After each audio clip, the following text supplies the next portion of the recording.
Isaías, capítulo 47.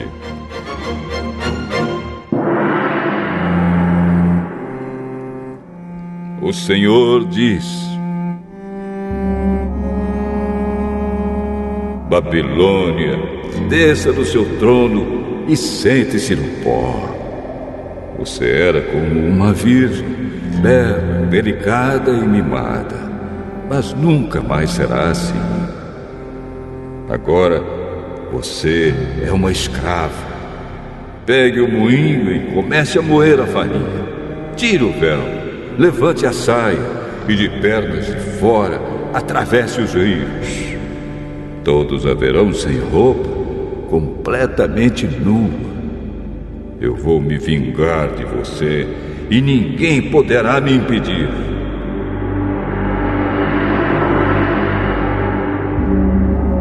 O nosso Salvador é o Senhor Todo-Poderoso, o Santo Deus de Israel.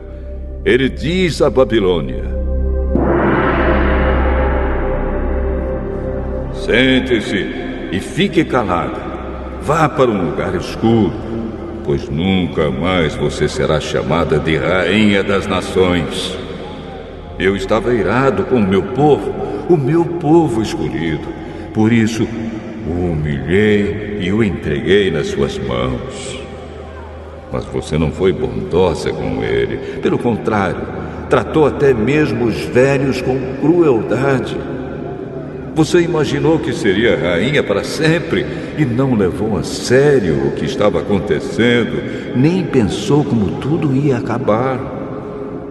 Você ama a imoralidade e pensa que não corre nenhum perigo. Você diz assim: não há ninguém tão importante como eu. Não há ninguém igual a mim. Nunca ficarei viúva, nem perderei nenhum dos meus filhos. Mas agora escute o que eu lhe digo. Eu sei que você sabe fazer despachos e que as suas feitiçarias são poderosas, mas tudo isso não adiantará nada. De repente, no mesmo dia, você vai ficar viúva e vai perder os filhos. Você se sentia segura na sua maldade e imaginava que ninguém via o que você estava fazendo. Foram a sua sabedoria e o seu conhecimento que a enganaram. Você pensava assim: não há ninguém tão importante como eu. Por isso cairá a desgraça sobre você e as suas feitiçarias não valerão nada. A sua destruição está chegando e não haverá jeito de escapar dela. Será uma desgraça como você não imaginava e virá quando você menos estiver esperando. Fique com os despachos e as feitiçarias que você tem praticado desde que era jovem. É possível que eles a ajudem e que com eles você assuste os seus inimigos.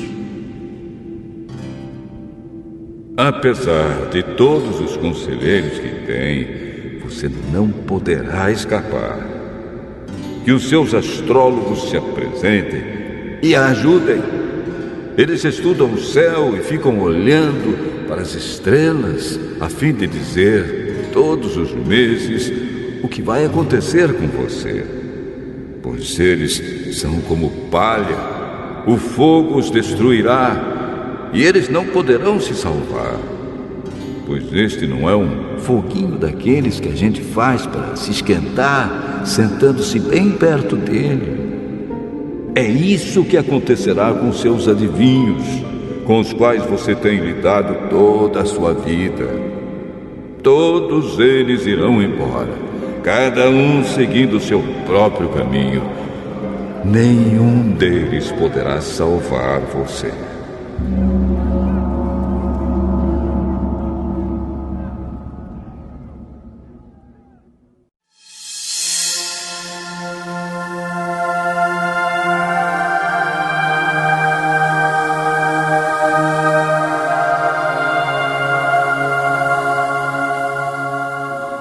Isaías, Capítulo 48.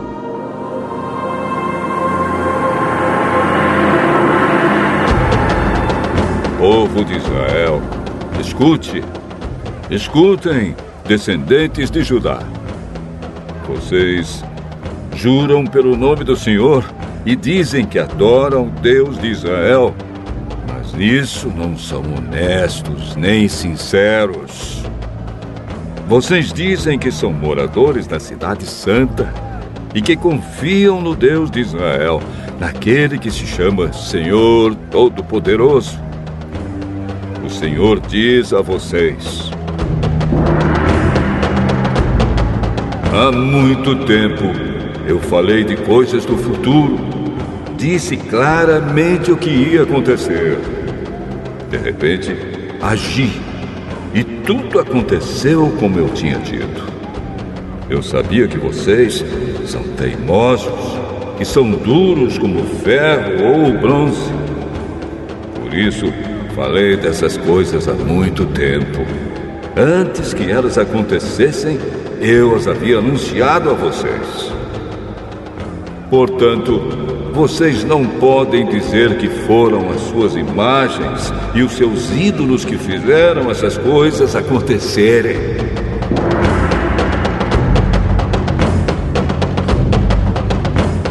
Tudo aconteceu como eu tinha dito, e vocês precisam reconhecer que falei a verdade. Mas agora vou falar de coisas novas, de coisas secretas que vocês ainda não conhecem. Só agora é que vou fazer com que aconteçam. Vocês nunca tinham ouvido falar nelas, e assim não podem dizer que já as conheciam. Eu sabia que não podia confiar em vocês, sabia muito bem que sempre foram rebeldes. Por isso, vocês não tinham ouvido essas coisas. Não sabiam que elas iam acontecer. Eu poderia ter descarregado a minha ira sobre vocês e os poderia ter destruído completamente, mas isso teria trazido desonra para o meu nome.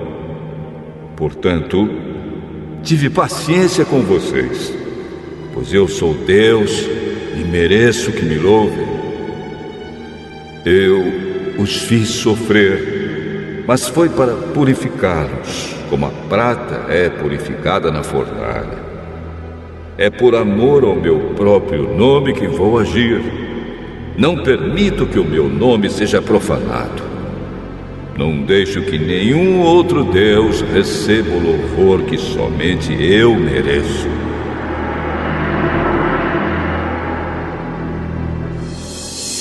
O Senhor Deus diz: escute, povo de Israel, o povo que eu escolhi. Eu, o Senhor, sou o único Deus. Sou o primeiro e o último. Com as minhas mãos coloquei a terra no seu lugar e estendi o céu. Dei uma ordem e eles começaram a existir. Reúnam-se todos e escutem. Nenhum dos deuses anunciou que ia acontecer isto. O homem que eu, o Senhor, amo, fará o que eu quero, e com o meu poder atacará a Babilônia. Fui eu mesmo quem o chamou. Dei a ordem e ele veio. Eu farei com que tudo o que ele fizer dê certo. Agora, venham cá e escutem o que estou dizendo. Desde o princípio, nunca falei em segredo e tenho governado todas as coisas desde que começaram.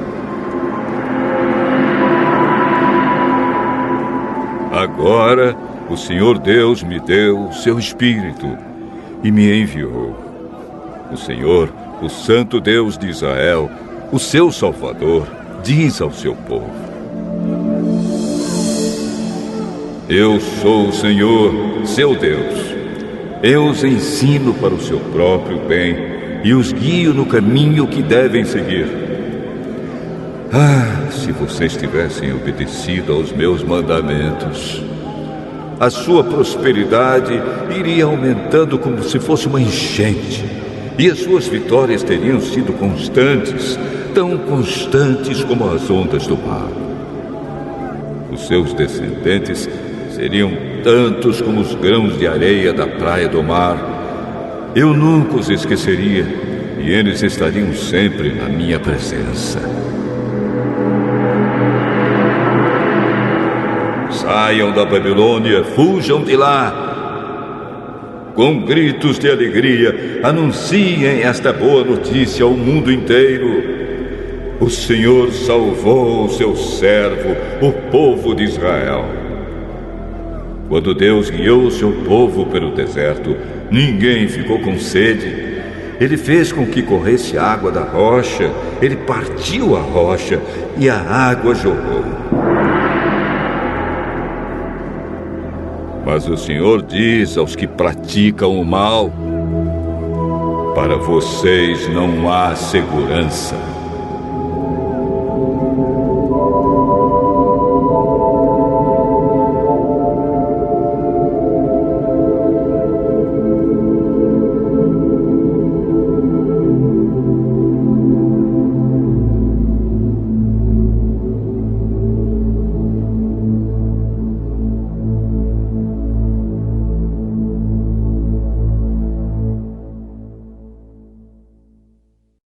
Capítulo 7. Os assírios atacam Betúlia.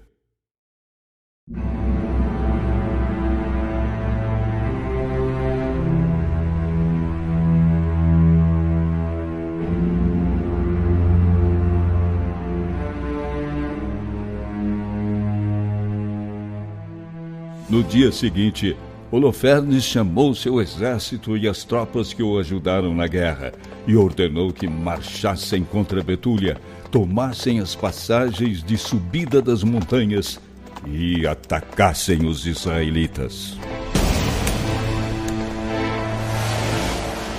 Na mesma hora, o seu grande exército saiu marchando. Eram 170 mil soldados de infantaria e 12 mil de cavalaria, sem contar o grande número de soldados que iam a pé, tomando conta da bagagem e dos mantimentos. Acamparam no vale que fica perto de Betúlia, ao lado da fonte.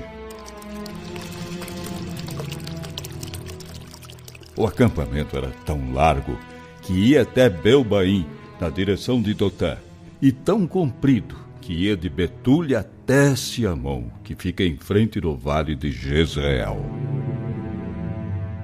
Quando os israelitas viram aquele enorme exército, ficaram apavorados e disseram: essa gente vai devorar tudo que existe na região, pois as montanhas, os vales e os morros não podem produzir alimento bastante para sustentar um exército como este. Mas, mesmo assim, eles pegaram as suas armas, acenderam fogueiras nas torres de vigia e ficaram de guarda a noite toda. No dia seguinte, Holofernes fez a cavalaria passar em desfile para que os israelitas de Betúlia a vissem. Depois de examinar as passagens que subiam até a cidade, ele foi até as fontes, ocupou-as e deixou nelas soldados de guarda. Aí, voltou para o acampamento. Os chefes dos Edomitas e dos Moabitas e os generais do litoral do mar Mediterrâneo foram falar com Holofernes. Eles disseram: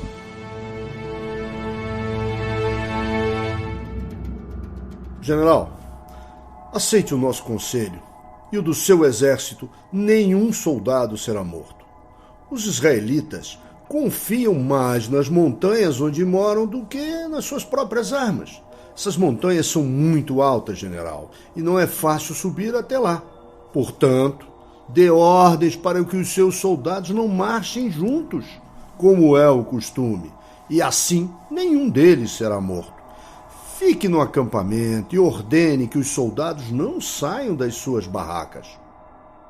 Mande algum dos seus homens ocuparem as fontes de água que ficam ao pé da montanha, pois é ali que os moradores de Betúlia vão buscar água. Quando estiverem morrendo de sede, eles entregarão a cidade ao Senhor. Nós e os nossos soldados subiremos as montanhas que ficam perto dali.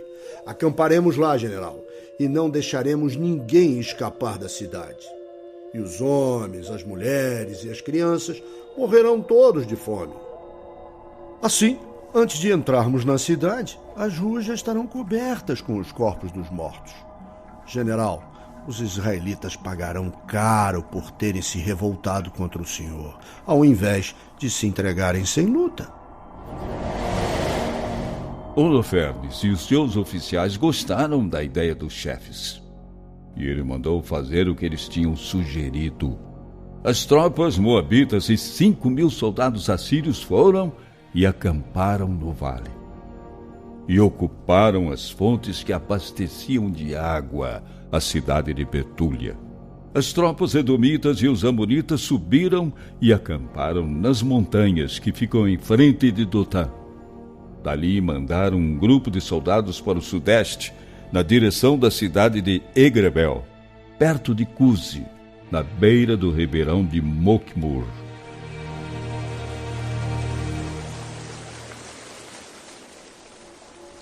O resto do exército assírio acampou na planície e cobriu toda a região.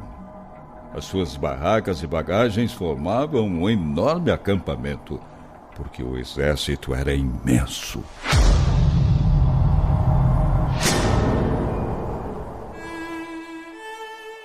Então, os israelitas perderam toda a coragem e oraram alto, pedindo socorro ao Senhor, o Deus deles, pois os inimigos os haviam cercado completamente e não havia jeito de escaparem. O exército assírio, com toda a sua infantaria, os seus carros de guerra e a sua cavalaria, cercou Betúlia durante 34 dias. Então, acabou toda a água que os moradores da cidade tinham guardado em jarros. E os reservatórios já estavam ficando vazios. Foi preciso racionar a água. E não havia um dia em que as pessoas pudessem beber o quanto quisessem. As crianças estavam ficando fracas, as mulheres e os jovens perdiam as forças e desmaiavam de sede, e ficavam caídos nas ruas e nas praças. Aí, todos os homens, as mulheres, os jovens e as crianças, isto é, todos os moradores da cidade, se reuniram ao redor de Uzias e das autoridades e começaram a reclamar e a gritar em frente de todos os líderes.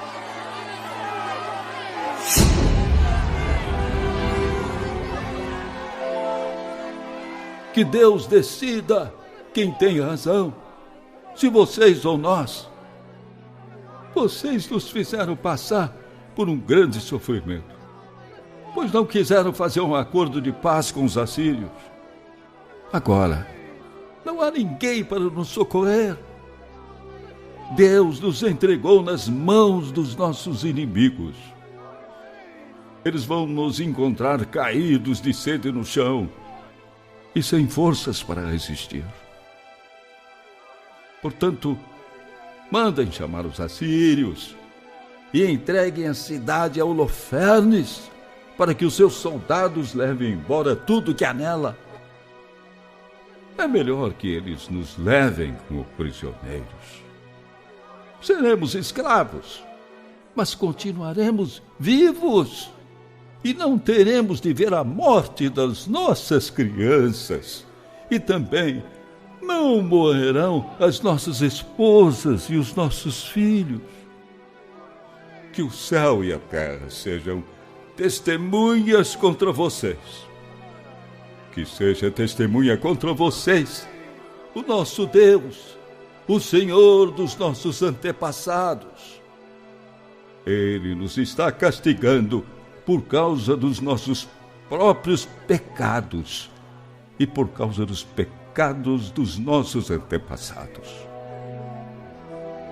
Atendam o nosso pedido e entreguem-se hoje ao inimigo.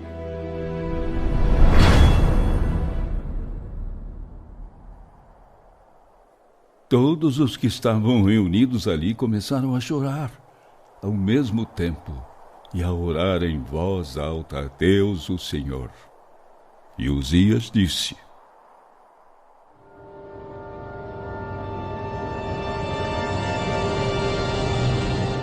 Coragem, irmãos. Vamos esperar mais 5 dias para ver se o Senhor, o nosso Deus, tem pena de nós. Não é possível que Ele nos abandone completamente. Mas, se daqui a 5 dias não chegar socorro, então eu farei o que vocês estão pedindo. Aí Uzias mandou o povo embora. Os homens voltaram para os seus lugares, a fim de ficarem de guarda nas muralhas e nas torres. E as mulheres e as crianças voltaram para casa. Todos os moradores da cidade tinham perdido completamente a esperança.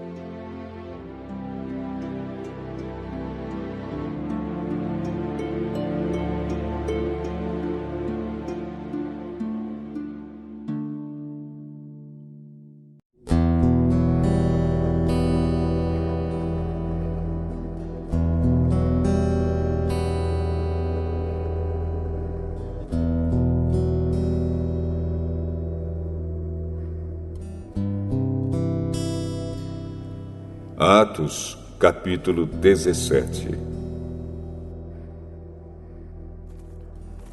Paulo e Silas passaram pelas cidades de Anfípolis e Apolônia e chegaram a Tessalônica, onde havia uma sinagoga. Conforme o seu costume, Paulo foi lá e nos 3 sábados seguintes falou sobre as Escrituras Sagradas com as pessoas que estavam ali na sinagoga. Paulo explicava a eles e provava que o Messias precisava sofrer e que depois de morrer tinha de ressuscitar. Ele dizia: Este Jesus que estou anunciando a vocês é o Messias. Paulo e Silas conseguiram convencer disso algumas daquelas pessoas, as quais se juntaram a eles. Um grande número de não-judeus convertidos ao judaísmo e muitas senhoras da alta sociedade também se juntaram ao grupo. Mas os judeus ficaram com inveja. Eles foram buscar alguns homens maus entre os malandros das ruas e formaram um grupo de desordeiros. Estes fizeram muita confusão na cidade e atacaram a casa de Jasão, procurando Paulo e Silas a fim de os levar para o meio do povo. Mas, como não os encontraram, levaram à força Jasão e alguns outros irmãos até a presença das autoridades da cidade, gritando: Aqueles homens têm provocado desordem em todos os lugares. Agora chegaram até a nossa cidade e Jasão os hospedou na casa dele. Eles estão desobedecendo às leis do imperador romano, dizendo que existe outro rei chamado Jesus. Tanto a multidão como as autoridades ficaram agitadas quando ouviram essas palavras. E as autoridades soltaram Jasão e os outros, depois que eles pagaram a quantia exigida para isso. Logo que anoiteceu, os irmãos enviaram Paulo e Silas para a cidade de Bereia. Quando chegaram lá, eles foram à sinagoga. As pessoas dali eram bem mais educadas do que as de Tessalônica e ouviam a mensagem com muito interesse. todos os dias estudavam as Escrituras Sagradas para saber se o que Paulo dizia era mesmo verdade. Assim, muitos judeus naquela cidade creram, e também não-judeus, tanto mulheres da alta sociedade como também muitos homens. Mas, quando os judeus de Tessalônica souberam que Paulo tinha anunciado a palavra de Deus também em Bereia, foram até lá e começaram a agitar e atiçar o povo contra eles. Então os irmãos enviaram Paulo imediatamente para o litoral. Porém, Silas e Timóteo ficaram em Bereia. Os irmãos que protegiam Paulo o levaram até a cidade de Atenas.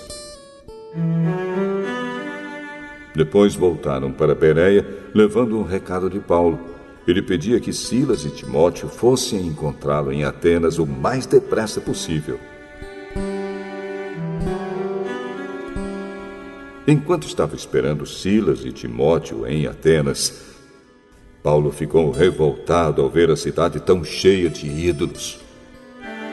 Ele ia para a sinagoga e ali falava com os judeus e com os não-judeus convertidos ao judaísmo. E todos os dias na praça pública ele falava com as pessoas que se encontravam ali. Alguns professores epicureus e alguns estoicos discutiam com ele e perguntavam: o que esse ignorante está querendo dizer? Outros comentavam: parece que ele está falando de deuses estrangeiros. Diziam isso porque Paulo estava anunciando Jesus e a ressurreição. Então eles o levaram a uma reunião da Câmara Municipal e disseram: gostaríamos de saber que novo ensinamento é esse que você está trazendo para nós. Pois você diz algumas coisas que nos parecem esquisitas. E nós gostaríamos de saber o que elas querem dizer.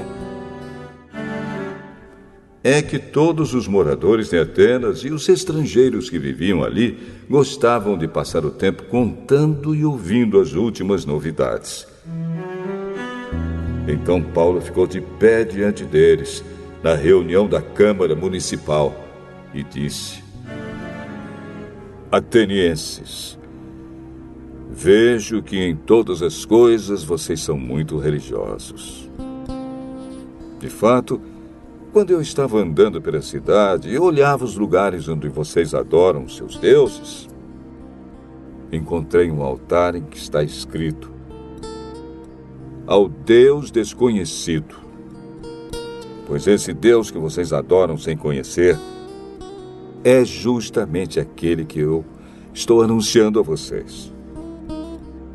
Deus, que fez o mundo e tudo o que nele existe, é o Senhor do céu e da terra, e não mora em templos feitos por seres humanos.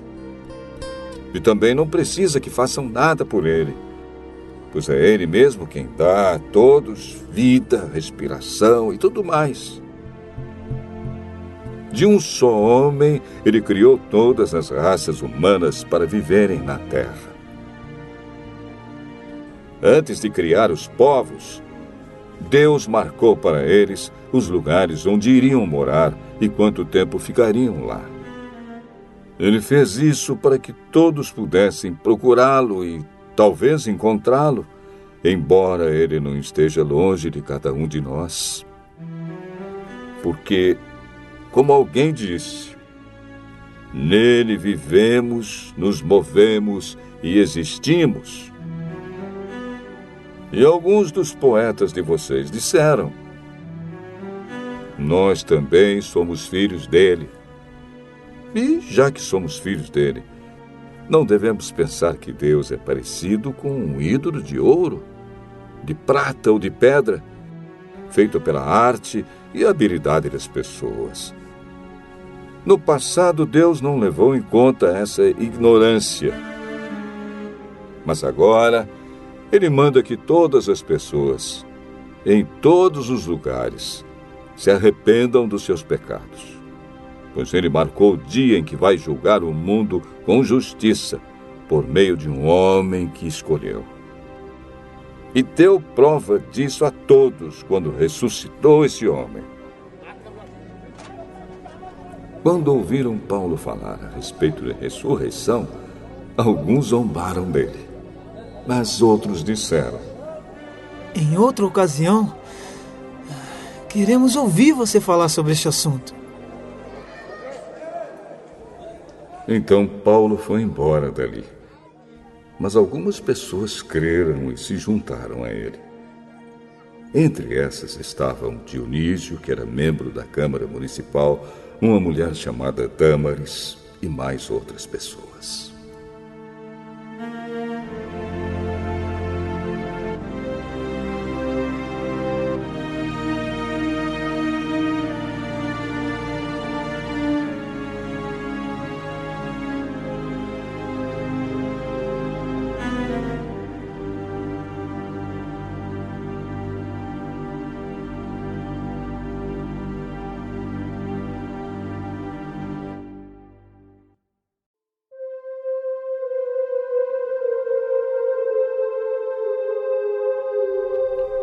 Salmo 94.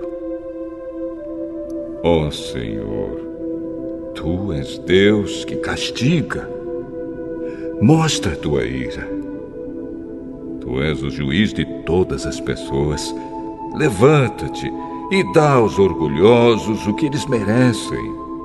Até quando os maus continuarão alegres? Até quando, ó Senhor Deus? Até quando se mostrarão orgulhosos e se gabarão dos seus crimes? Ó Senhor, eles esmagam o Teu povo e exploram os que são Teus. Eles matam as viúvas e os órfãos e assassinam os estrangeiros que vivem na nossa terra. E dizem: o Senhor não está vendo. O Deus de Israel não vai ficar sabendo disso. Procure entender, ó gente tola. Quando é que vocês vão criar juízo? Foi o Senhor Deus quem fez os nossos ouvidos. Será que Ele não pode ouvir? Foi o Senhor quem fez os nossos olhos. Será que Ele não pode ver? O Senhor repreende as nações. Será que Ele não vai castigá-las? O Senhor ensina todos os seres humanos. Será que Ele não tem sabedoria? O Senhor conhece os pensamentos das pessoas e sabe que eles não valem nada. Ó Senhor Deus, felizes são aqueles que Tu ensinas, aqueles a quem ensinas a Tua lei. Tu farás com que fiquem tranquilos nos dias de aflição, mas para os maus serão abertas sepulturas. Pois o Senhor não abandonará o seu povo.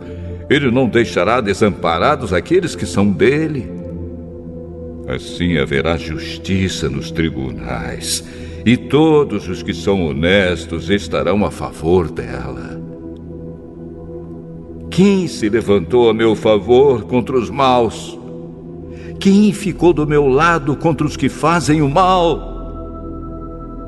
Se o Senhor não tivesse me ajudado, eu já teria ido para a terra do silêncio. Ó Senhor Deus, quando senti que poderia morrer, o Teu amor me amparou.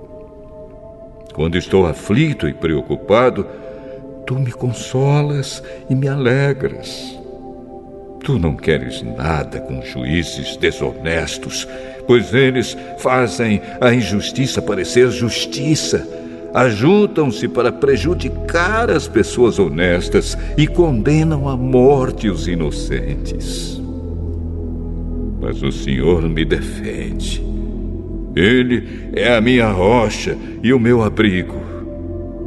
Ele castigará esses juízes por causa das injustiças que eles têm cometido. O Senhor, nosso Deus, os destruirá por causa dos seus atos de maldade.